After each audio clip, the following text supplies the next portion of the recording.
Assalamualaikum warahmatullahi wabarakatuh. Alhamdulillahilladzi hadana lihadza wa ma kunna linahtadiya laula an hadana Allah. Asyhadu an la ilaha illallah wahdahu la syarika lah wa asyhadu anna Muhammadan abduhu wa rasuluh. Raditu billahi rabba wa bil islami dina wa bi Muhammadin nabiyyan wa rasula. Rabbi zidna ilma warzuqna fahma, amma ba'du. Jamaah salat zuhur yang dirahmati Allah, marilah sebentar kita untuk mendengar ayat-ayat Allah Subhanahu wa ta'ala, karena Rasulullah sallallahu alaihi wasallam pernah menyampaikan tentang keutamaan orang yang duduk sebentar dalam rangka untuk mendengar ilmu. Kata Nabi, ada 3 orang yang 3 orang itu, 2 diantaranya ketika Rasulullah sallallahu alaihi wasallam sedang menyampaikan ilmu atau menyampaikan pengajian, 2 orang itu duduk. Orang yang pertama, dia mencari tempat, ada tempat yang kosong, kemudian dia duduk dan mendengarkan Rasulullah sallallahu alaihi wasallam menyampaikan ilmu pelajaran. Yang kedua, orang itu duduk tapi dia di belakang. Nah, yang 1 orang itu pergi nggak ikut ngaji, nggak tahu kemana, ke warung atau di pojok gitu ya. Nah, kata Rasulullah sallallahu alaihi wasallam, adapun orang yang pertama itu, Nabi mengatakan fa'a wa ammar rajulu fa'awallaha fa'awahullah. Adapun orang yang pertama yang datang dan mendengarkan pengajian itu, maka dia menuju kepada Allah dan Allah pun menyambutnya dan Allah akan menjaganya. Adapun yang kedua, orang yang malu-malu duduk di belakang itu, wa ammatsani fastahya wastahyallahu minhu, maka dia datang malu-malu dan Allah pun juga membalas dengan sikap yang sama. Wa ammas salisu, adapun orang yang ketiga, fa'arada wallahu a'rada anhu, dia berpaling dan Allah pun berpaling darinya. Nah, ini ada tiga model. Nah, mudah-mudahan kita ini masuk yang pertama ya. Minimalnya yang kedua ya. Walaupun malu-malu tapi masih ikut di belakang. Nah, jamaah rahimakumullah, dalam surat Yusuf Allah Subhanahu wa ta'ala menceritakan tentang kisah ketika Nabi Yusuf alaihi salam, beliau meminta kepada Raja Mesir waktu itu dengan mengatakan, qala ij'alni ala khazainil ardi inni hafizun alim, di ayat 55 dari surat Yusuf. Yusuf berkata, ij'alni ala khazainil ardi, jadikanlah aku sebagai bendahara negeri ini. Ya, kira-kira kalau sekarang ini mungkin, jadikanlah saya menteri keuangan. Nah, kira-kira begitu ini. Tapi ini kata Nabi Yusuf, bukan kata Pak Purbaya ya. Ij'alni ala khazainil ardi inni hafizun alim. Nah, apa yang membuat Nabi Yusuf itu berani meminta jabatan, minta untuk jadikan menteri keuangan ya, bahasa sekarangnya mungkin mudah ya. Karena Yusuf ini punya 2 modal. Modal yang dimiliki oleh Yusuf ini, yang pertama adalah inni hafizun, yaitu beliau itu adalah orang yang benar-benar bisa menjaga, pandai menjaga. Ya, kira-kira kalau sekarang ini orang yang punya kredibilitas, tidak diragukan lagi kredibilitasnya. Nah, yang kedua adalah alimun, orang yang memiliki ilmu. Yang kedua ini adalah orang yang cakap, orang yang memiliki kemampuan. Nah, sehingga dua hal ini merupakan sesuatu yang pasti dicari oleh setiap penguasa. Siapapun penguasanya, raja atau apalah namanya, presiden, pasti dia pengen punya pembantu yang punya dua skill ini.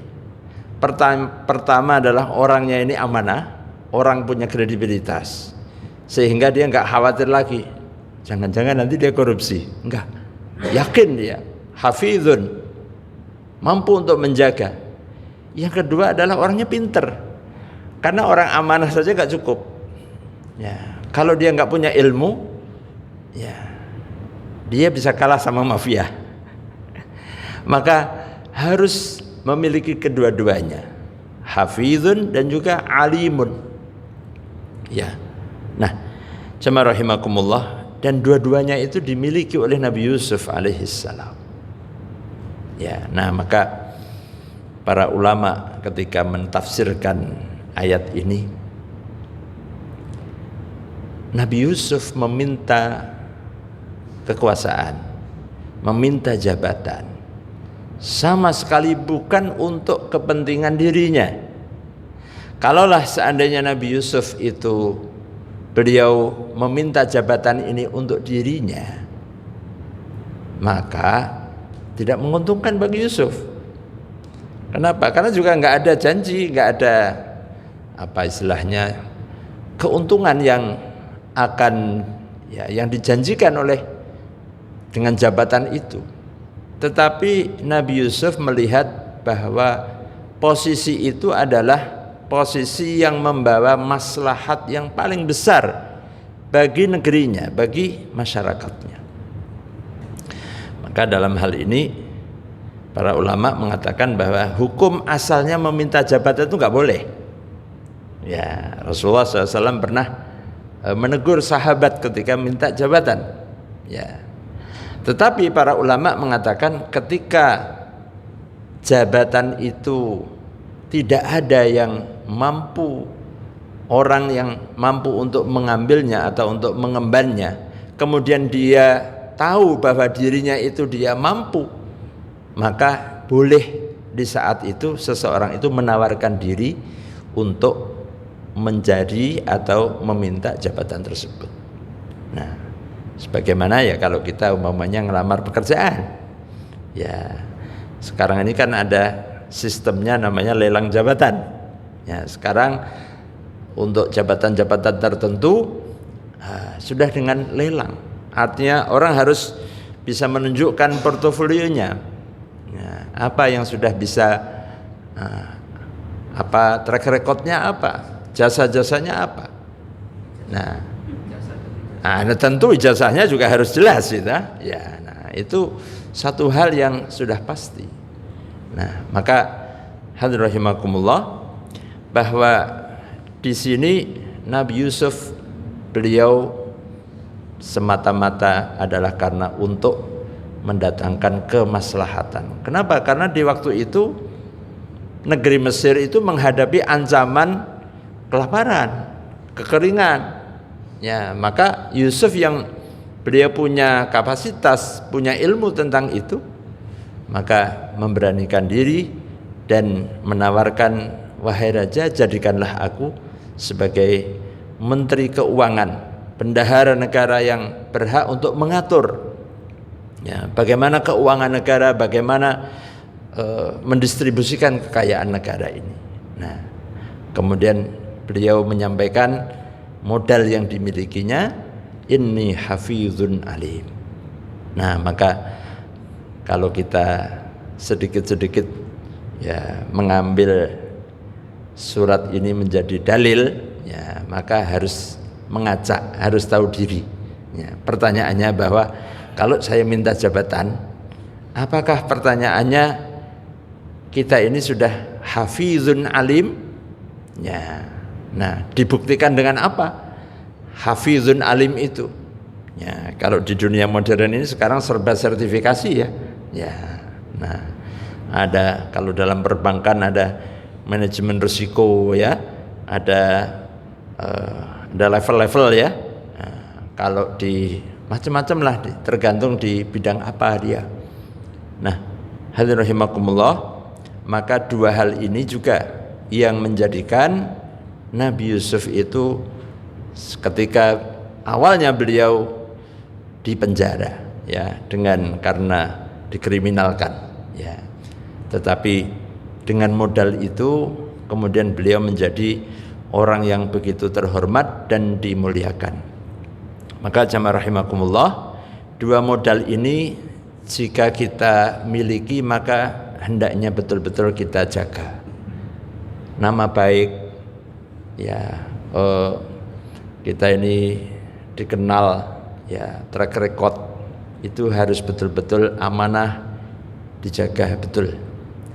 Kemudian juga profesionalisme ya, kita harus terus untuk belajar karena dunia ini terus, ilmu itu tidak stagnan ya.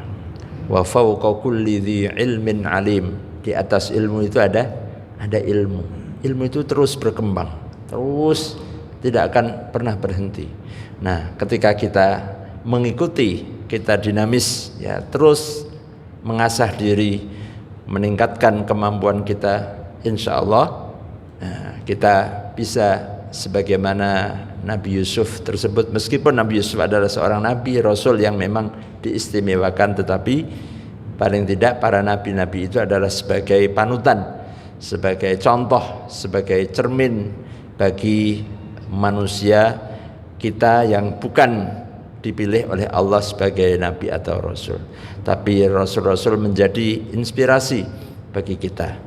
Dan apa yang ada pada diri nabi-nabi, para rasul-rasul terdahulu, semuanya ada pada pribadi baginda Rasulullah Muhammad sallallahu alaihi wasallam. Dan nabi juga adalah seorang yang al-amin ya, dan nabi juga adalah orang yang sangat cerdas. Mudah-mudahan kita bisa meneladani kebaikan-kebaikan para rasul, para anbiya, para utusan Allah, sehingga kita kelak bersama-sama berada di bawah naungan panji-panji bendera para utusan-utusan Allah, wabil khusus tahta liwa'i Rasulillah Muhammad sallallahu alaihi wasallam. Aqulu qawli hadza wa astaghfirullahal azim. Assalamualaikum warahmatullahi wabarakatuh.